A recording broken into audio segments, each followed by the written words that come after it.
چند سال پہلے میرا نام آ گیا فری عمرے میں. ہوتا ہے نا اس میں نام نکل آتا ہے تو اب ان کا عمرہ کیا ہوگا, وہ کہتے ہیں نا یہ پرچیاں اٹھائیں جس کا نام آ گیا وہ کیا ہے. میں جب عمرے پہ گیا تھا نا 2-4 سال, ایک تو اپنے خرچے پہ بھی گیا ہوں الحمدللہ. لوگ سمجھتے ہیں مولوی اپنے خرچے پہ جاتے ہی نہیں ہے, پورا اپنے خرچے پہ بھی عمرہ الحمدللہ کر کے آیا ہوں. ایک دفعہ غریبی میں نام آ گیا قرآن اندازی میں فری میں. ہم سمجھے فری میں, یہ فراڈ ہو رہے ہیں. ٹریول ایجنسیاں یہ کیا کر رہی ہیں, ہم سمجھے فری میں.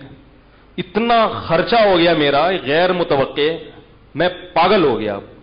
انہوں نے کہا پتہ نہیں صرف ٹکٹ فری ہے یا کیا, صرف ویزا فری ہے, واللہ اس کے علاوہ کچھ بھی فری نہیں تھا. اور جب ہم عمرہ کر کے آئے تو اچھی خاصی جیب ہماری خالی ہو گئی تھی. اس کے بعد پھر 8-9 مہینے بعد ٹریول ایجنٹ کا فون آیا کہ 35,000 ابھی ہم کاغذ کر رہے تھے تو آپ کے ذمے نکلتے ہیں. 1 سال بعد فون آیا کہ وہ ہم نے اصل میں دوبارہ سے حساب کیا تو ابھی 35,000 آپ کے ذمے نکلتے ہیں. میرا جواب سنیں, میں نے کہا تمہارے باپ میں دم ہے تو مجھ سے 1 روپیہ نکال کے دکھاؤ تم لوگ. بٹ اس نے کہا آپ کے پاس پیسے نہیں ہیں تو رہنے دے. میں نے کہا ہیں دوں گا نہیں.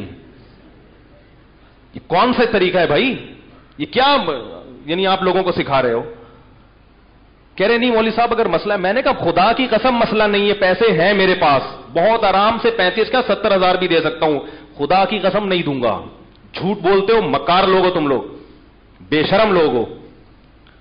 کلیئر بات کرنے کی ہماری قوم میں عادت ہے ہی نہیں. کوئی مسئلہ نہیں ہے, میں اپنے پیسے خرچ کر کے عمرے پہ چلا جاتا, الحمدللہ اللہ نے اتنا دیا ہے. لیکن آپ بات تو صحیح کریں. آپ بولے مولوی صاحب آپ کے ٹوٹل اتنے ہوں گے, ہمارے ٹوٹل اتنے ہوں گے, کوئی مسئلہ نہیں, ہم پھر بھی چلے جاتے. لیکن جھوٹ بولنا, ٹوپیاں کرانا, غلط بیانی سے کام لینا, لوگوں کو فری کا نام دے کے تاکہ لوگ زیادہ سے زیادہ آ جائیں, جب نکلتا ہے تو وہ فری نہیں ہوتا. یہ جھوٹ پلوت داڑھی والے اور حاجیوں میں ہم نے دیکھا ہے. حاجیوں میں جنہوں نے الو بنایا, ہر سال عمرہ کر رہے ہیں, ہر سال حج کر رہے ہیں. یہ ہر میں جہنم کی آگ سے نہیں بچا سکتا اگر اللہ کی خاص رحمت نہ ہوئی. حج کرنا فرض نہیں ہے زندگی میں 1 دفعہ, اور جھوٹ بولنا, دھوکہ دینا مالی معاملات میں یہ ہمیشہ کیا ہے, حرام ہے. آج حسین کی یاد میں جلوس نکل رہے ہیں, ماتم ہو رہے ہیں, ربیع الاول میں ناچ گانے ہو رہے ہیں, مگر مسلمان جھوٹ بولنا, پوری دنیا میں سب سے زیادہ کرپٹ قوم جو مشہور ہے, پاکستانی مشہور ہے پوری دنیا میں, ان میں کربلا میں ماتم کرنے والے بھی, حج کرنے والے بھی, عمرہ کرنے والے بھی. مالی معاملات میں کلیئر بات کرنے کی عادت ہے ہی نہیں. ہر آدمی گول بات کرے گا مالی معاملات, ہر آدمی کو سیدھی بات کرے گا ہی نہیں. بھائی تم لوگوں کو بول دو کہ فری کا مطلب فری نہیں ہے, صرف ٹکٹ فری ہوگا یا صرف ویزا فری ہوگا, باقی کچھ بھی فری نہیں ہے. آپ بول دو. وہ اس وقت بولتے ہیں جب آپ کا نام آ گیا اور آپ اچھی طرح سے پھنس گئے. اب آپ کو بولیں گے اتنے پیسے بھیج دیں, اتنے پیسے بھیج دیں, اتنے پیسے. حرام خوری کے ذریعے جو پیسہ کمایا جاتا ہے, مجھے خدا کی قسم اپنے پیسے خرچ ہونے کا غم نہیں, اللہ کے گھر پہ خرچ ہوئے 10 گنا اور بھی خرچ ہوتے غم, لیکن مجھے اس پر غم ہوا کہ جو حج کرنے والا, عمرہ کرنے والا, وہ بھی کیا بولتا ہے, جھوٹ بولتا ہے. وہ نبی صلی اللہ علیہ وسلم سے ایک صحابی نے آ کے پوچھا, یا رسول اللہ مسلمان سے یہ گناہ ہو سکتا ہے؟ آپ نے فرمایا ہاں ہو سکتا ہے, کبھی شہوت کا غلبہ ہو جائے. پھر فرمایا یا رسول اللہ یہ ہو سکتا, کبیرہ گناہ کا ذکر کیا, فرمایا ہو سکتا ہے. فرمایا یا رسول اللہ یہ ہو سکتا ہے؟ فرمایا ہاں یہ بھی ہو سکتا ہے. یا رسول اللہ مسلمان جھوٹ بول سکتا ہے؟ فرمایا نہیں بول سکتا.